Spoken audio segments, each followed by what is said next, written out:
Nama saya Patrick S1MCH Pronunciation Cabe. Sejak kecil, gigi saya selalu dalam kondisi sangat buruk, bahkan bisa dibilang mengerikan.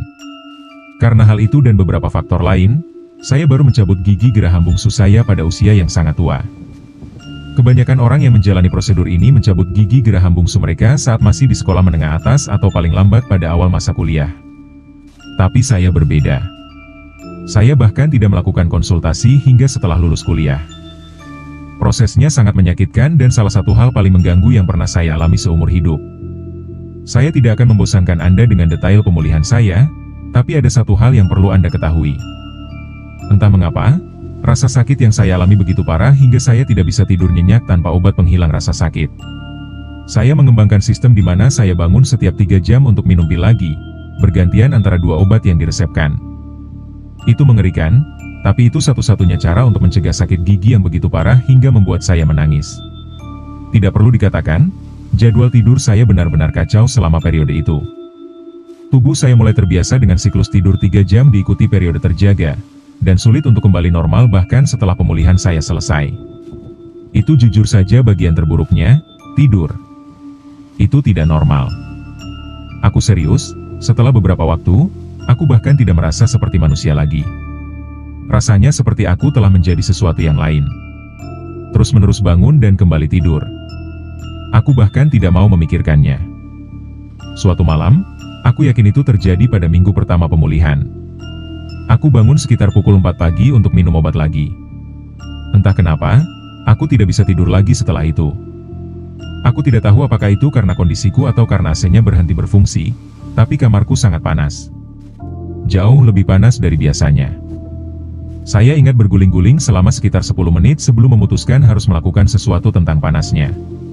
Satu-satunya hal yang terpikirkan adalah membuka jendela kamar tidur saya, yang saya lakukan. Itu membantu sedikit, tapi saya tetap tidak bisa tidur.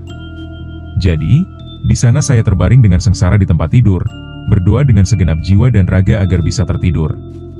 Tapi, tentu saja, saya tidak bisa. Pada suatu saat, saya mulai mendengar suara aneh yang datang dari luar jendela. Saya tidak pernah tidur dengan jendela terbuka, jadi awalnya saya pikir itu hanya suara biasa dari luar yang tidak biasa saya dengar. Tapi semakin saya mendengarkan, semakin saya merasa itu bukan suara biasa.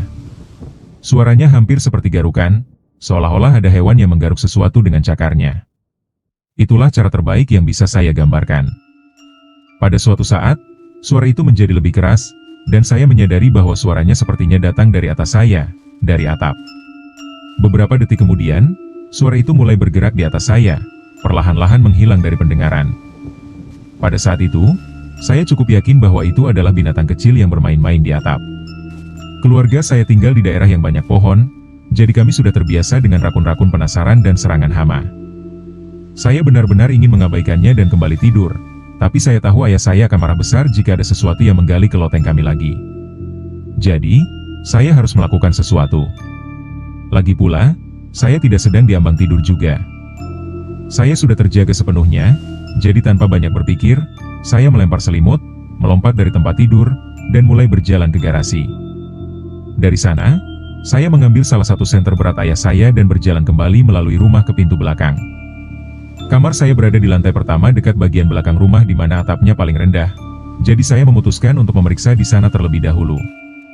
Aku sampai di tempat di luar jendela kamarku dan mulai menyapu sinar senter di atap. Aku tidak melihat apa-apa di sana, jadi aku menghela napas dan berpikir binatang itu mungkin sudah merayap ke bagian lain atap selama aku keluar. Aku mulai berjalan mengelilingi rumah, berusaha menerangi sebanyak mungkin bagian atap. Yang sebenarnya perlu saya lakukan hanyalah mengusir hewan itu, yang akan cukup mudah jika saya bisa menemukan makhluk sialan itu. Saya sedang memeriksa area depan rumah, di mana atapnya hampir 2 kali lebih tinggi, ketika saya melihat sesuatu bergerak di sudut sinar senter saya.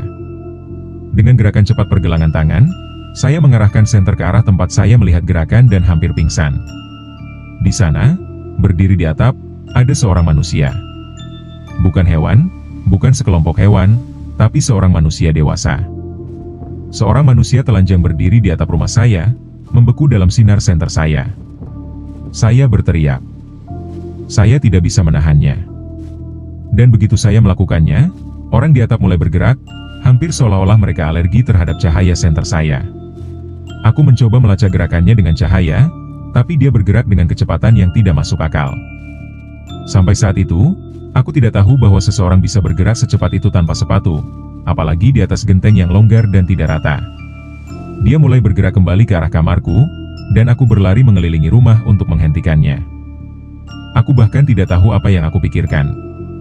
Seharusnya aku hanya berlari kembali ke dalam, tapi ada insting mendalam dalam diriku yang mencegahku mundur. Aku berteriak memanggil ayahku saat berlari, berharap dia bisa keluar tepat waktu untuk membantuku mengusir atau menahan orang gila di atap kita. Saya berhasil sampai ke bagian belakang rumah tepat pada waktunya untuk melihat seseorang yang bersiap melompat dari atap. Pikiran pertama saya adalah itu tidak mungkin. Tidak ada cara apapun bagi seseorang untuk melompat dari atap itu tanpa mengalami cedera serius, bahkan dari titik yang lebih rendah. Tentu saja, mereka harus mencari cara lain untuk turun. Tapi tanpa ragu, orang itu melompat, menghantam beton dengan bunyi yang memekakan telinga. Kejutan dari apa yang saya lihat membuat saya terdiam di tempat. Saya bahkan tidak bisa memproses apa yang terjadi karena betapa gilanya seseorang benar-benar melompat dari atap kami. Saya tidak tahu bagaimana dia tidak menghancurkan setiap tulang di kakinya. Keterkejutan saya yang bingung hanya berlangsung sepersekian detik, tapi itu sudah cukup. Orang itu segera bangun dari batu paving dan berlari ke arah saya, menubruk saya ke tanah. Dia mulai menggaruk mata saya seolah-olah mencoba merobek wajah saya. Saya berteriak dan menendang, tapi saya tidak bisa melepaskannya. Dia mendengus dan meludah, dan tidak ada penjelasan logis bagaimana seseorang seperti itu bisa begitu kuat. Aku mulai merasa darah mengalir di wajahku. Dan pada saat itu, aku berpikir aku akan mati. Tapi kemudian, di atas suara teriakanku sendiri, aku mendengar pintu belakang terbuka dengan keras. Beberapa detik kemudian, ayahku menarik orang itu dari tubuhku, mengumpat dan berteriak seolah-olah itu adalah masalah hidup atau mati. Saya bangun dari tanah tepat pada waktunya untuk melihat orang gila itu melepaskan diri dari cengkeraman ayah saya, sepenuhnya berlumuran darah saya. Alih-alih terus menyerang saya atau ayah saya, dia berlari ke tepi halaman kami, memanjat pagar belakang halaman, dan menghilang ke dalam kegelapan. Ayah saya dan saya berdiri di sana dalam keadaan terkejut sementara suara langkah kakinya yang menghantam hutan memudar ke kejauhan. Saya akan melewati bagian selanjutnya. Saya harus pergi ke rumah sakit malam itu. Ayahku hampir kecelakaan saat berusaha membawa aku ke sana. Aku kehilangan banyak darah, dan dokter harus memberikan berbagai suntikan untuk mencegah aku tertular infeksi atau penyakit yang mungkin dimiliki pria itu. Itu adalah mimpi buruk. Satu-satunya hal yang menghibur adalah mulut saya hampir tidak terluka, jadi gigi saya tidak perlu diperiksa ulang. Polisi tidak berguna, toh mereka juga tidak bisa berbuat banyak. Mereka mengatakan mencari di hutan tidak mungkin dilakukan mengingat luasnya hutan itu dan bersikeras bahwa kamera keamanan sederhana saja sudah cukup untuk mencegah kejadian itu. Ayah saya kemudian menemukan bahwa orang di atap sedang mencoba menggali ke loteng kami seperti binatang. Ironisnya, bukan ayah atau saya yang paling terpengaruh. Itu ibu saya. Dia menangis berkali-kali tentang insiden ini dan dialah yang akhirnya meningkatkan keamanan rumah kami. Saya masih tidak punya penjelasan tentang apa yang terjadi malam itu. Siapa pria itu, dari mana dia berasal, dan bagaimana dia bisa menemukan rumah kami hanyalah beberapa dari ribuan pertanyaan tentang malam itu yang saya takutkan tidak akan pernah terjawab.